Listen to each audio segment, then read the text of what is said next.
Hello, Will Thunder Talks back here with another video. Hello, hi, great to see you. I got a little idea to reflect on today, a little thought. If you haven't been here before, I'm Will. I talk about ideas that I think are interesting. And I got a question for you today. So what does hope look like in a chaotic time? So something I feel a lot is, like, what is hope? Is a question I often ask myself. Where is that coming from? What is that serving? Why are we here? Why are we doing any of this? Right? And I think something that comes up for me a lot is, for me, in my experience, when I was a kid, we were like, hope was like getting a house, getting a family, having kids, having a career that was like fulfilling and cool and interesting.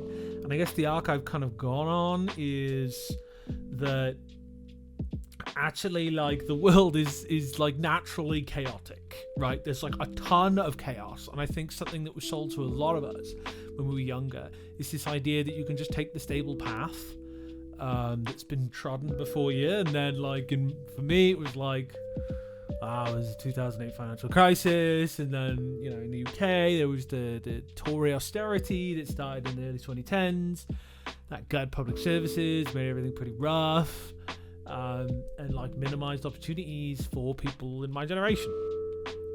Me and some of my buddies are struggling. I'm struggling. Like, we were all on the struggle bus, man. Like, none of us are rich. I don't know if it's just because of who I hang out with, but less and less people are doing financially well that kind of did well in school, right?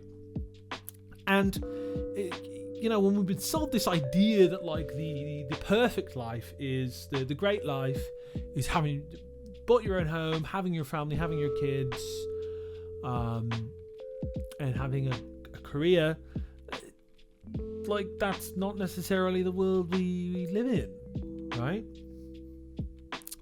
Not for all of us. And I kind of say, what does hope look like in a time like that? What can be a fulfilling life in that? What's the point in all of this? And I really feel like in the chaotic times we have here, we have to kind of like step out of the madness for a minute sometimes, right? We have to like step out of the political kind of chaos. We have to step out of like a lot of what we hear online. Online is just like everything sucks all the time, okay? And some things aren't great and could be better, but I actually feel like a lot of the things that are bad and wrong should be addressed and are important, and I'm not invalidating how important those are, but we like, a lot of this is like generated in a way to like emotionally provoke all of us, okay? And like, we have to be intentional with like how we engage with this stuff, because stuff feels chaotic for a lot of us, because we had this holy idea of what everything was and how great everything was, and that if we work hard with the Protestant work ethic that was passed through generations and now is just a neoliberal idea, but if we just work hard, everything will be fine. That's not true. I'm going to chat that right now. If you work hard, you might not be happy. That's possible. A lot of us have experienced that, right? I think we need to like get back to basics. What is nourishing and fulfilling for us as humans? What are our actual base needs? Eating food that isn't shit. Having good relationships.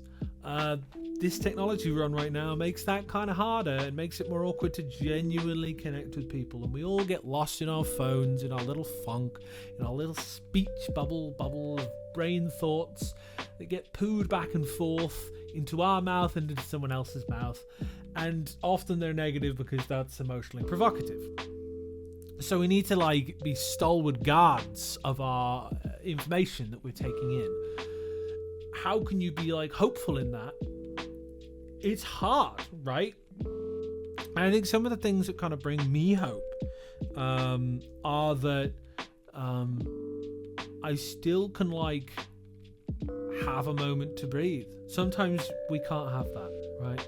Sometimes we're so busy that we can't breathe. But something that gives me hope is that there will be a tomorrow, because when there's tension, there's release. I think about music, right? I think about the best music there ever is. That really emotionally connects with you, that really makes you feel things. there's a tension and then there's a release of that tension.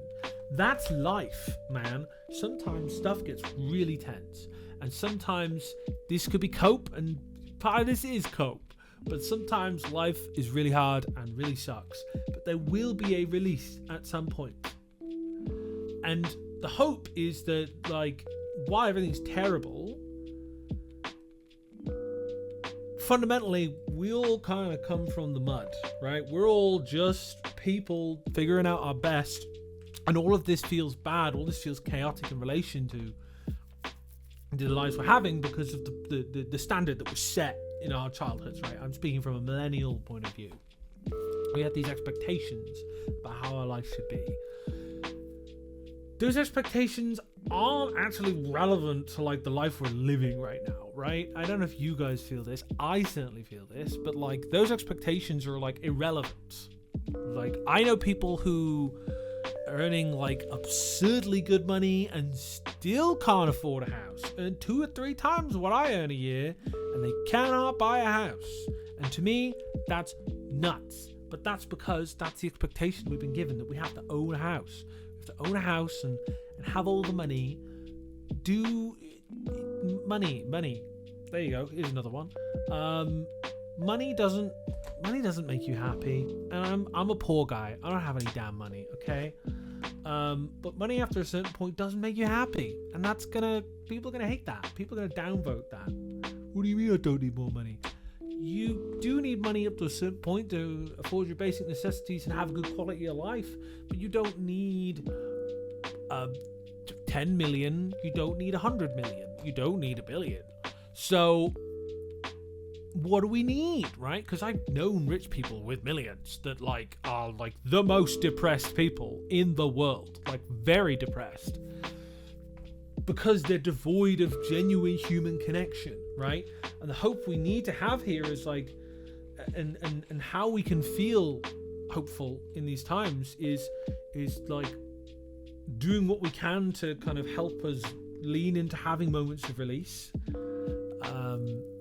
but also acknowledging stuff kind of sucks, right? When stuff's chaotic, sometimes we need to look at it and go, wow, that made me feel a lot of things. This happened, that happened, this happened. That's a lot, that's a lot, that's a lot. My expectations are up here.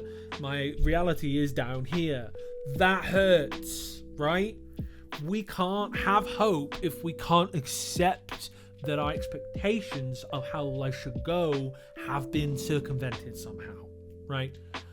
I expected to work in the film industry and be a sound designer. I am not that, okay? I expected to live in a city and probably have a house. Not kids, never wanted kids, but to have bought a house by now. That's not happened. That sucks, and I'm, like, not happy about that. But is that reality going to stop me engaging with what I can enjoy, which is, like, the people I care about, how present I can be in my relationships, engaging with my own creativity and, like, making music in the way that I'm able to, and I'm incredibly blessed to have the space and resources and time to do that, right? And this isn't just about kind of, like, vapid gratitude, right? This is about, what are my values? What do I care about? And how can I engage with them and create space in my life so they can be part of, like, what I'm about and what I'm doing? Because if we can't have that, then that's really hard to have hope. If you can't have that, if you're not in a position where you can go, you know what, there's something I like, then I can go and do, and that feels good, it isn't hard drugs, then you gotta reassess a bunch of stuff. You gotta make some changes happen, because you're in a bad state. So what does hope look like in a chaotic time? That's my take. Will Thunder Talks. I've been Will. You've been wonderful. Take care of yourself, and I will see you in the next one.